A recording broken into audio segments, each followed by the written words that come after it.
Hey everybody, welcome to Ongaku Concept. My name is Josh, and today we're going to look at the Hyrule Overworld theme from The Legend of Zelda, and I'm going to talk about some really cool things that Koji Kondo does in that song. It would really help if you had some knowledge of how basic music theory works, just a basic knowledge of the major and minor scales, maybe some basic chord function, but if you don't understand that stuff, that's fine. But I will be naming a lot of different topics throughout this video, some things that I've done videos on before, some things I haven't, that you may want to research in the future. In any case, I hope you enjoy, and let's get to it.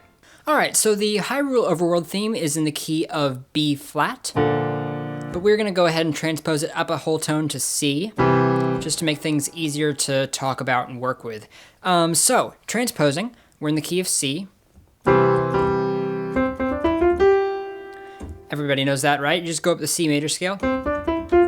We start on our tonic chord, right?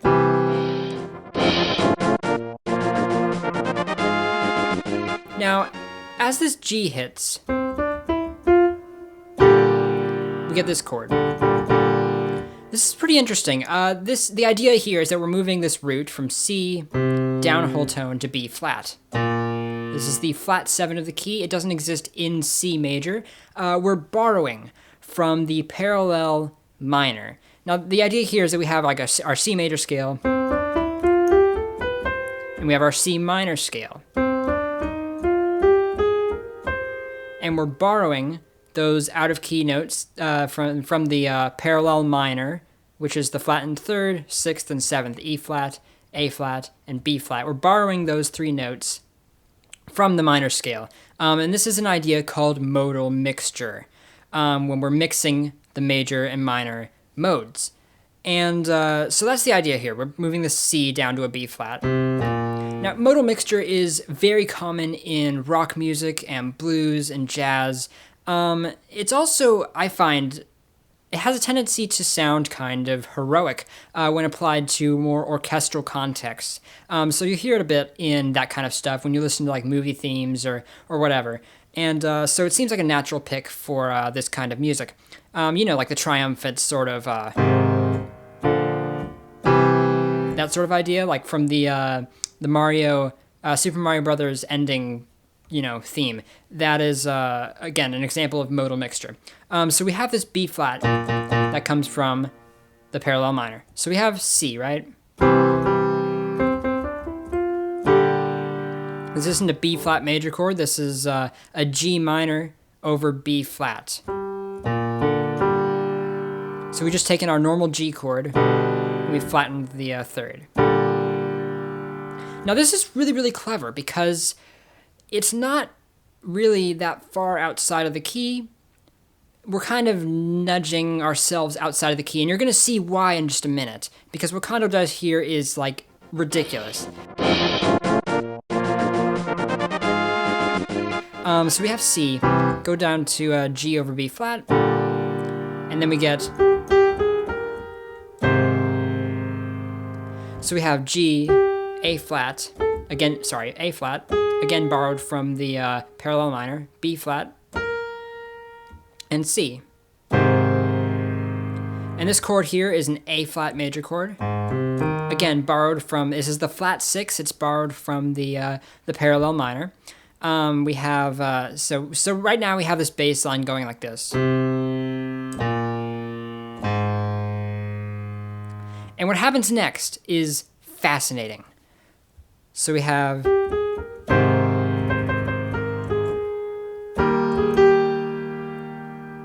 We resolve on an E flat major chord. Now this is incredible because what Kondo does here is he tonicizes E flat. What that means is that he's changed the tonal center, he's moved the tonal center from C to E flat. The way he did this is, we started in C, remember? We kind of nudged ourselves a little bit outside of the key with that G minor chord. We go down even further with the A flat, and then jumping up to E flat, we have a plagal cadence. This is when you have the subdominant chord of a key. And in the key of E flat, our subdominant, our 4 chord, is A flat. So our 4 chord going to the 1 chord is a plagal cadence, also called an amen cadence because of its prevalence in old hymns. So what Kondo did here was he used this flat 6 of C as the 4 of E flat. And here we are in our new key. Now, on a score, I probably wouldn't write a new key signature, just because this section is so short. It just doesn't really need one. But we've tonicized E flat.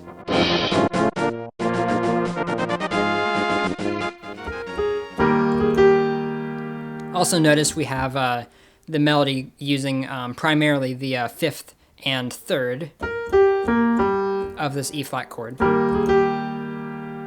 And this sort of idea keeps going.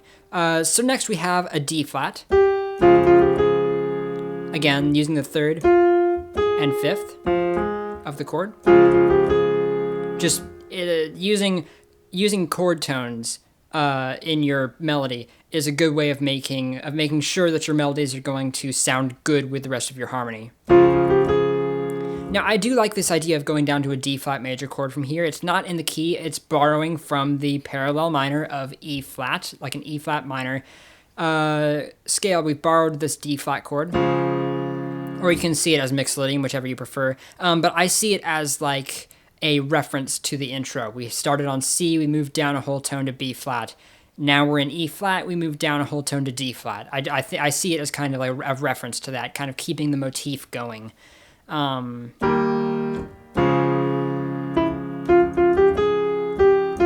then we get a C minor. So instead of going down another whole tone to C flat, we just get C minor. Sorry. Again, using our 3rd and 5th.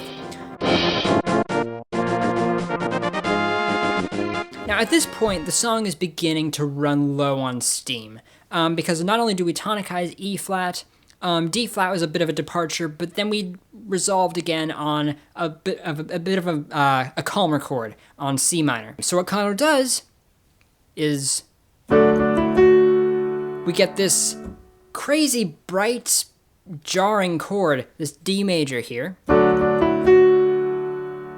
It's a huge departure from the key, and this is known as a secondary dominant. If we're in the key of E flat, right? We have our B flat, which is our 5 chord. That's our dominant chord. And that resolves very strongly to E flat. You can apply this idea to other chords. So D, even though it's outside of the key, can be used as the 5 chord of G. And that's exactly what happens.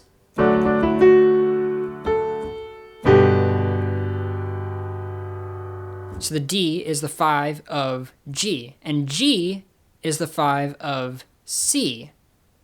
So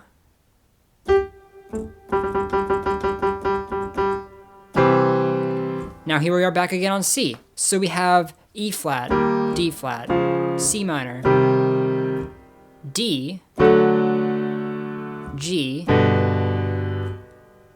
C. We've moved through dominant chords. The D is the 5 of G, G is the 5 of C, and now we're back in C. I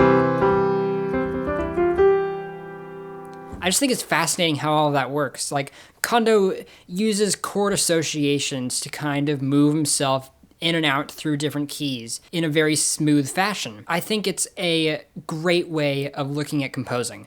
I did see an analysis once where somebody was talking about the song, and they suggested that the scale being used here was a mixolydian flat 6. This would be like a major scale with a flattened 6th and 7th, like a... Sorry. Like that. And that is true of that first section. But then we get that E flat. Not to mention the, F sharp and, I don't like to look at this as like a scale-based thing. I like to look at it as more modal mixture and the notes of the melody being used to coincide with the harmony. Now, I don't know if Kondo wrote the harmony first or the melody first, or if both of them kind of came at the same time, but I think you got to be careful when looking for a scale to apply to an entire piece, because everything is very fluid, like modal mixture, cadences, like A flat happens to be the 4 of E flat, so why not move there, since E flat is so closely related to C through the modal mixture that he was already implying, and then later with the secondary dominants. So I hope you learned something there.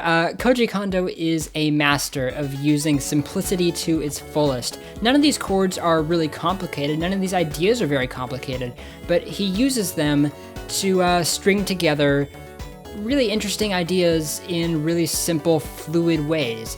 Again, Kondo is just a master of simplicity, and I highly recommend studying his music if you are a beginner in music theory. If you want to know more about chord function, I did a video about that, which you can find right up here. And if you want to know why my piano is stereo reversed, I did a video about that over here.